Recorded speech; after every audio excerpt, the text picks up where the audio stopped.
The reflection this morning has actually been divided into two parts, and the first piece is a dramatic monologue, a woman witnessing the death of a loved one.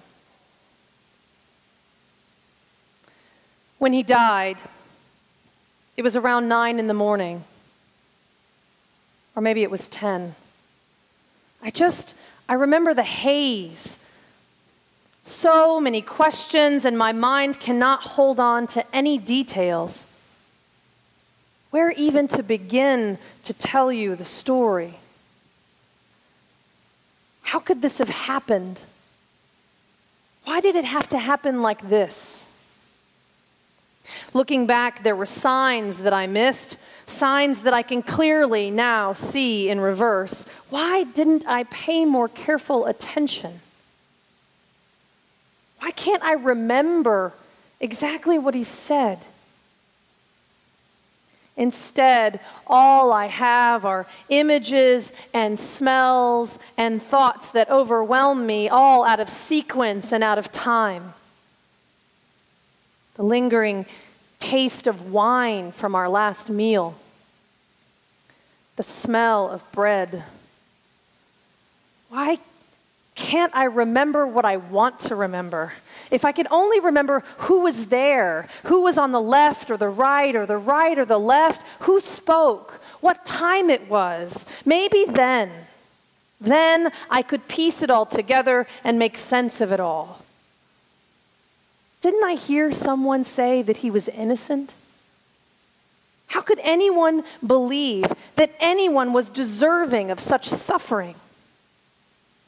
Why didn't that voice matter? Was anyone else even listening?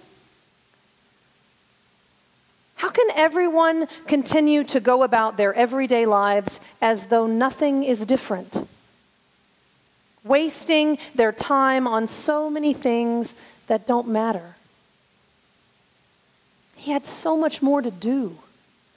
So much more to live for. If I could just remember the details, the sequence, then I'd have the truth. Then I could figure out what happened, what it all means. Does it matter that what I remember is different from what you remember? Can both of our memories be true? And sometimes I wonder, does it really matter at all who said what? It just matters really that he's gone now. No, it does matter what was said. Who reached out to him in his darkest hour matters. It mattered to him, and it matters to me. I remember people standing around him, so many faces blurred in the haze. Were you there? Were you? But this I remember as though he were in front of me right now. All he could do at the end was cry out.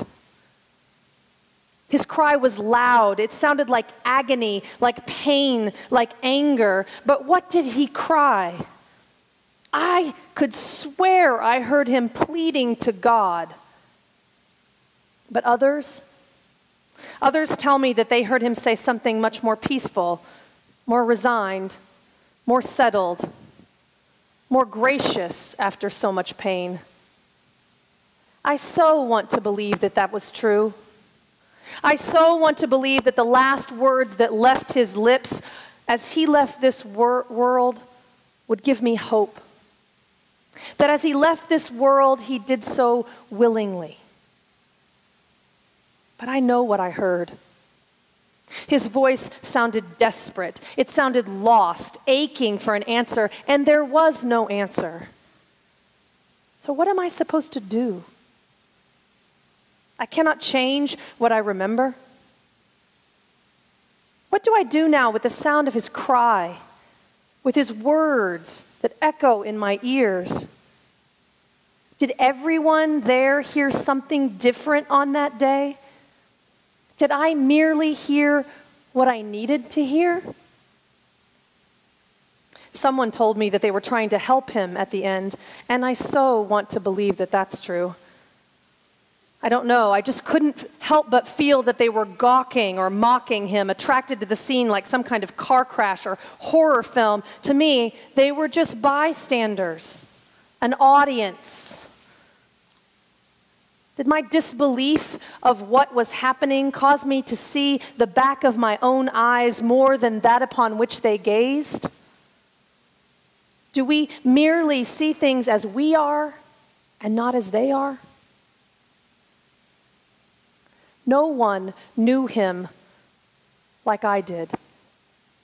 No one could have loved him as much as I did. He was my life. I remember right before he died, it got dark. Someone said it was between 12 and 3. I have no idea. But no matter when it was not right. It was not the way that things were supposed to be. Why wasn't I prepared for this? No one had ever even mentioned that this was a possibility. Maybe the sun just passed behind the clouds. Maybe it was an eclipse. I don't know, but darkness fell. And when the darkness fell, the details faded even more, one into the other. It was as if time itself had simply just stopped. And in spite of the darkness, I know I saw him take his last breath. I watched his chest heave and his fingers curl and tighten, his eyes fix on the sky. Even from far away, even in the darkness, I saw the moment that he let go. I knew the moment that he was gone. I will never be the same now that he's gone. In that moment, I lost my innocence. Now I will no longer be shielded from the truth. That veil between life and death is so thin. The veil between loyalty and betrayal. This illusion of protection between me and my fate. No fairy tale or illusion or activity will prevent me from knowing the truth any longer. I feel it all the time now. It is always present. Even in my joy. The truth is, in this life, we will die, as will those whom we love. We will suffer. The innocent may in fact be tortured. We may even participate in harming those whom we love. I cannot go back. What I will never forget is that in that moment, it seemed as though the earth shook beneath my feet. I felt the floor beneath me seemed to split in two. I became off balance and fell to my knees. I could hear the crying around me, but somehow beyond that, deeper still, no one could know how I was feeling in that moment. And at the same time, it felt as though somehow now I could hear the weeping of generations, a sound that had always been present, but that until now I just couldn't hear. The wails of all of those who'd ever suffered, the sobbing of those who'd ever watched someone whom they loved die. And for the first time, my own fate was not just an idea, it was a piece of me. The collective sound of crying and pain was so loud that I had to cover my ears with my hands, but there was no relief. It was as though a cavernous tomb in my heart had been opened. To this day, when it is quiet, I can still hear that ancient, aching sound calling to me. A rhythmic and rushing and pulsing in my ears from the silence, from inside me. When it was over, is it ever really over? How long has it even been? But what I know is that from my knees, eventually I looked up and the people who were there before were just gone. Someone told me that they left grieving, their heads hanging. I didn't even see them go. And what time was it? Was it 5 or 6 in the evening, or was it well into the next day? I don't know.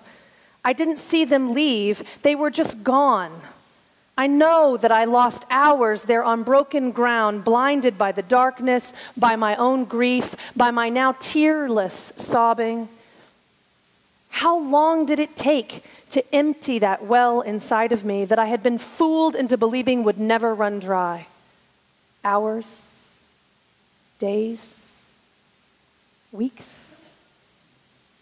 It was too much to bear. I want to believe that when the people who were there left, that they left mourning.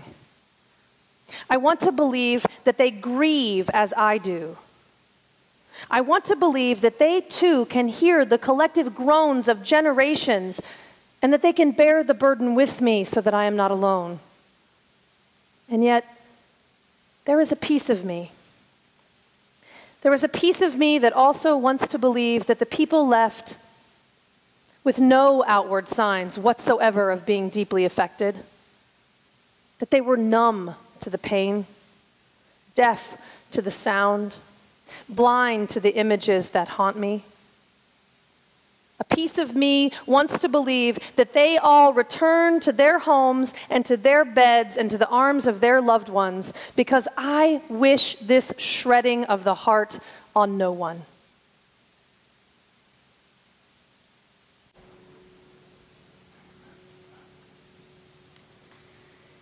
In this drama of life, there will inevitably be tragedy.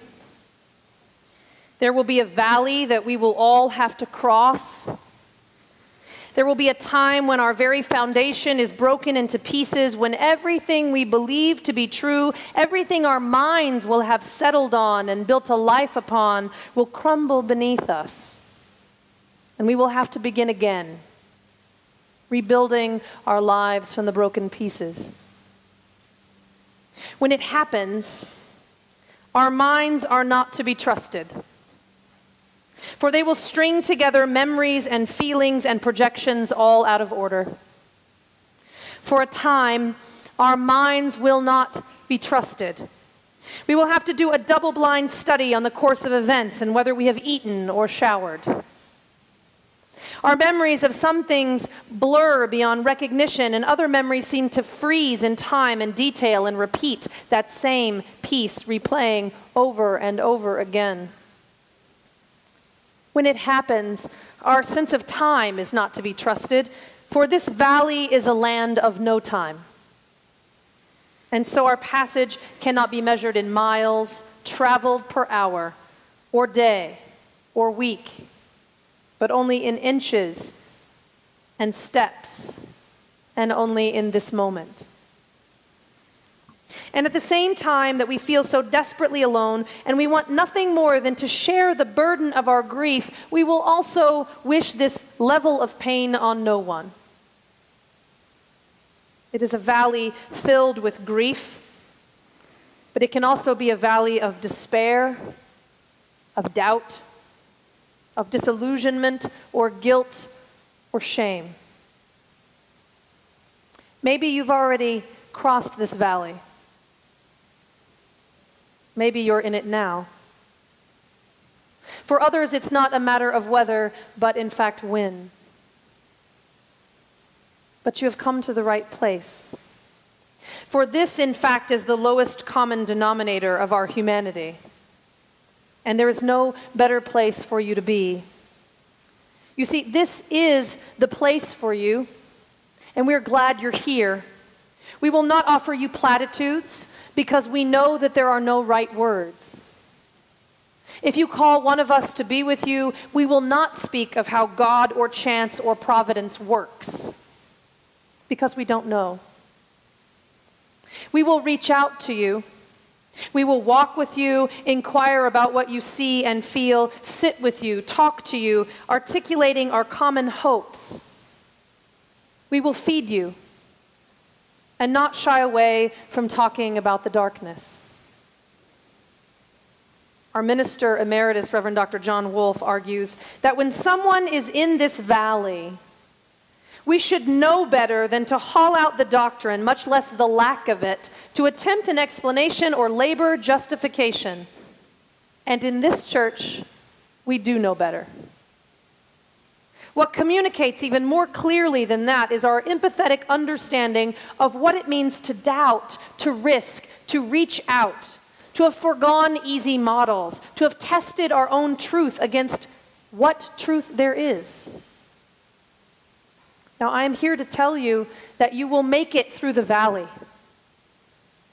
I stand here this morning to represent this collective body, and I can name those who have made it to the other side and have not been ruined, with impossible tragedies that you can't even imagine. But the salve that you seek is here. Even for humanists and atheists, I argue that it is in fact the church that saves.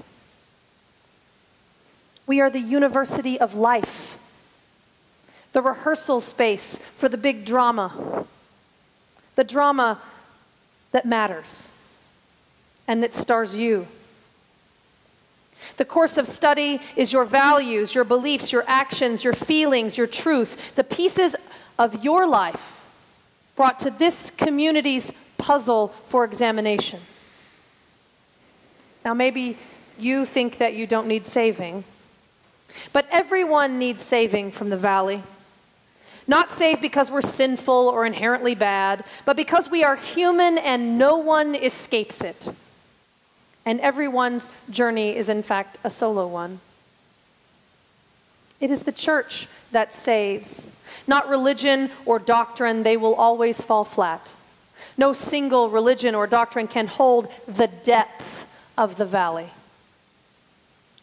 But the church, a community of the broken, a community of those who are willing to bring the pieces of their lives, not just the interesting pieces, but what really matters. A community who brings to the whole whatever pieces they have to offer, who is willing to look at the beginning and the end of our lives and who grapples with the middle. A community who realizes that we must go out into the world and not simply talk amongst ourselves. Dr. Wolf writes, "The church is not a body of doctrine or reasons or explanations. It is a community of those who have known the deepest valley and who have passed through it to the other side. They have not been lost there or embittered in the passage. Instead, in spite of it, or rather because of it, they have learned compassion, joy, peace, long-suffering, gentleness, goodness, and self-control. The anxiety, the frustration, the despair, the gap between ourselves and others, the separation that we feel with the ground of our own being, none of this can be overcome by religion. It is overcome in the community of the broken, the communion of souls.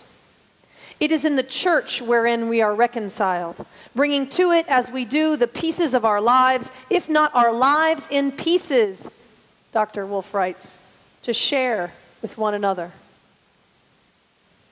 The church was created to bring together the broken, to bind together the broken into a community who is courageous enough to speak of the valley. It was, the church at its origin, a community who gathered together because they believed there was something in this world over which death has no dominion. They believed the valley could be traversed.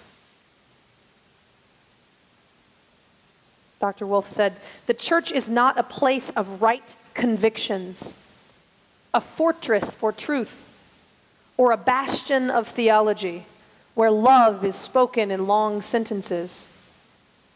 The church is the community of those who, having suffered the most grievous loss and lived through it by word and deed, reveal, sometimes in subtle ways, what true compassion really is, and joy, and peace, and gentleness, and goodness.